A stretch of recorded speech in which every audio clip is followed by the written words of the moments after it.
This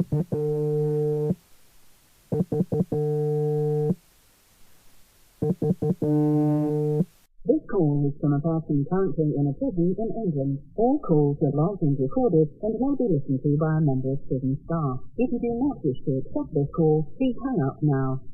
20th of December 2024, HMP Thameside, IDTS wing.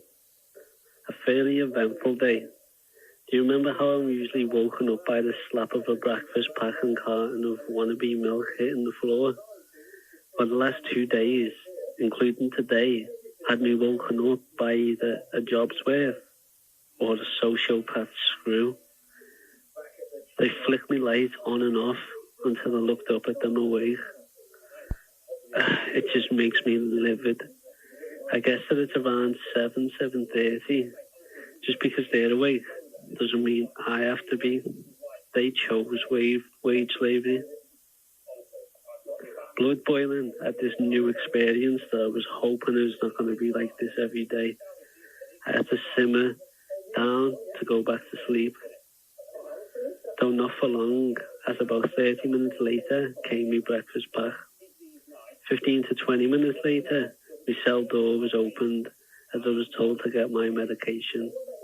I'm not effing on meds. So I had to get up to lock my cell door yet again, as I tried to sleep for a couple of hours before dinner. Honestly, good quality sleep with REM is so important for our health. I want memory, muscle repair, and I do not want Alzheimer's when I'm older, for example. Often you can't sleep until early hours in the morning because of the racket on this wing. This is why I'm still tired and I'm determined to sleep in the morning. They would rather be on medication than not be sleep deprived, which from a medical point of view is absurd. Also, I know now, like in hindsight, that the reason this job's worth was waking me up and flicking me light on in the morning was because they were checking that I wasn't dead. I think that's probably the procedure in prison. It's just to flick the light on in the induction wing to, again, just make sure people haven't killed themselves in the night.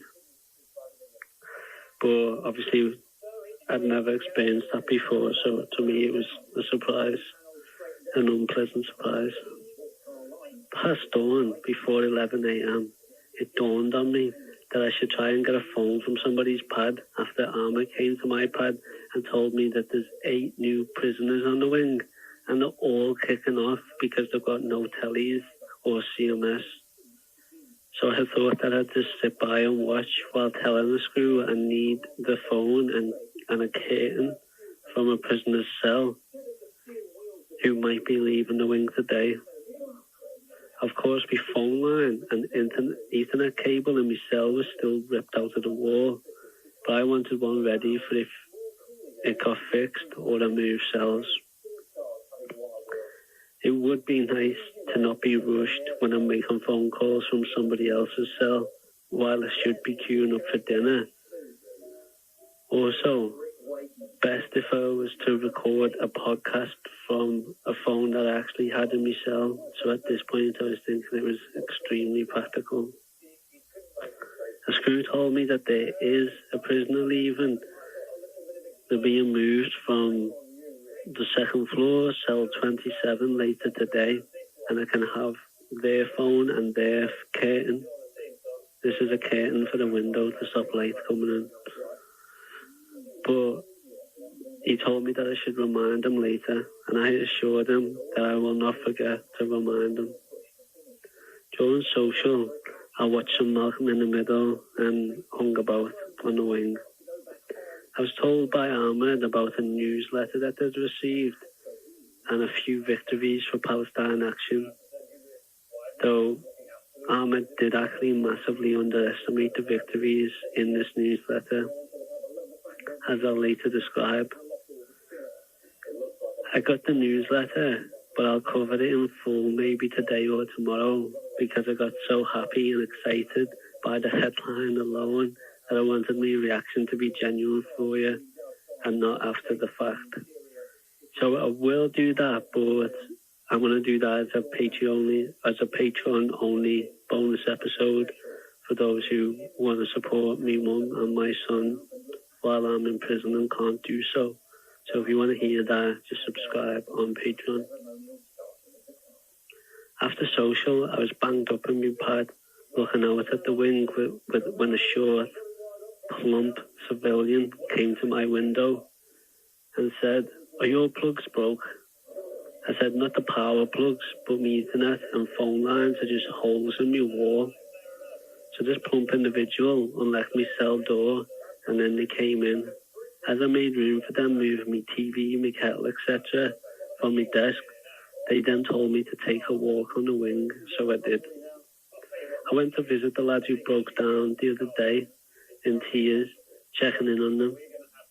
I asked if they have a TV, a kettle, and if they get money for the canteen.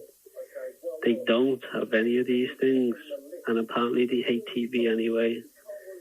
I don't blame them, but nevertheless, I told them to tell the screws to get them a TV of people who move from the wing. I said that you have to be fast, and I tried cluing them up on how to get. And what the hell does that word even say? And I tried to clue them up on how to get, I don't know, I guess stuff in their pad, but they looked and they sounded too defeated to even ask for anything off the screws, even a signal to a pad being emptied right then as we were speaking. Anyway, I offered them the service of my kettle, or kettle, as the Cockneys put it, whenever they needed it, and I gave them a box of Jaffa cakes, as well as words of encouragement. They asked me for a cap until canteen day, but I told them that I don't give caps out, especially on death, to avoid the drama that can follow. While the sparks were still working, I got offered to go next on pool. Oh, by the way, sparks is just like an electrician. I got offered to go next on the pool, so I accepted. I beat two of the workers, as it was only workers and me out of their pad at the time. But then I lost the next game, only because I potted the black and the white. I was not happy, but I took it on the chin. I went back to my pad to check the sparks progress, and he had finished. I now have a phone line and an Ethernet cable. But as always in here, it's one step forwards and two steps back. They left with the power to my plugs still off. So now I have no TV and no kettle all day and night, nor could I charge me vape. I read the Quran instead until exercise/social when I saw the screws from earlier carrying or struggling to carry a TV, a kettle and a phone down the stairs to the second floor. I took the phone from him and then plugged it right into my cell, and it actually worked. Tea was default. It was lentil curry, potatoes and diced turnip with 2 bread. I then phoned my mum from my cell. Even she got my son his Nintendo Switch with 2 games and Nintendo Game Pass, which was good. This was pretty much the last of my money at the time, so this is sort of it was their Christmas present. I have the Quran, as it was pointless to try to go to sleep among the noise, but I did get a toilet brush passed to me by one of the cleaners, which was a relief, because of the state of my toilet, I can't even describe it to you. And I cleaned my toothpaste, and I cleaned the toilet with toothpaste. I cleaned all the rest of my pad earlier in the day, as well as got a few clothes washed that day. Thank you for tuning in to Diary of a Political Prisoner. What was a short letter for you was a period of time in prison for me. So please make sure that you subscribe on whatever podcast player you're listening on. to be notified of future episodes. Each episode was recorded in a prison cell as I'm held on remand for allegedly being involved in a Palestine action to disrupt and destroy weapons in a genocidal Israeli arms factory under Section 5 of the Terrorism Act.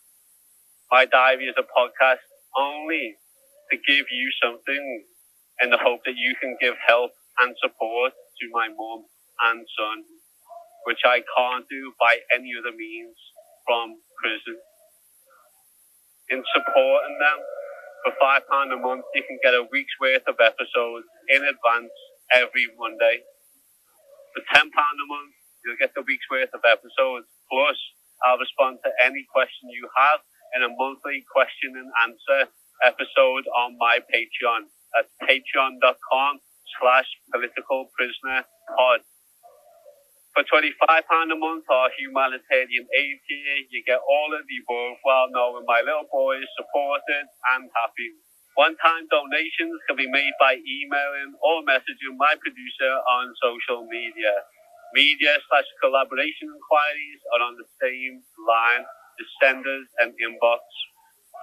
If you can't support me, family, in my absence, please follow the podcast on Instagram if you're going to be listening. Please follow on Twitter, all of our socials. Our handle is Diary Pol Prisoner. Please share them and this podcast with your friends. It's free to do and it helps this project grow.